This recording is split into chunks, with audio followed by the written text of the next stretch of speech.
شیطان کا طریقہ واردات۔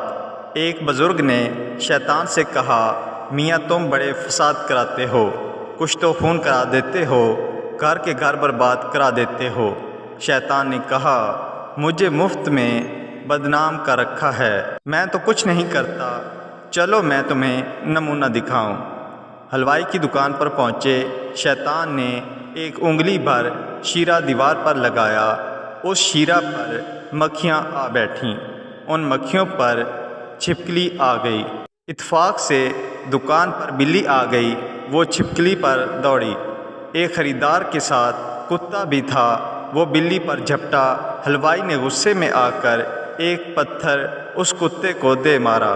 اس کتے کے مالک کو جوش آیا، اس نے حلوائی کے ایک تلوار مار دی۔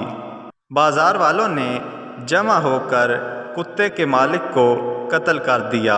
پولیس آ گئی اور پکڑ دکڑ شروع ہو گئی۔ شیطان نے کہا، دیکھا انصاف سے کہیے میرا کیا قصور ہے، میں نے تو ایک انگلی بھر شیرہ دیوار پر لگایا تھا، اور شیرہ لگانا کوئی جرم نہیں، اور اصل میں تو ایک انگلی شیرہ ہی تھا جس کا طول یہاں تک پہنچا۔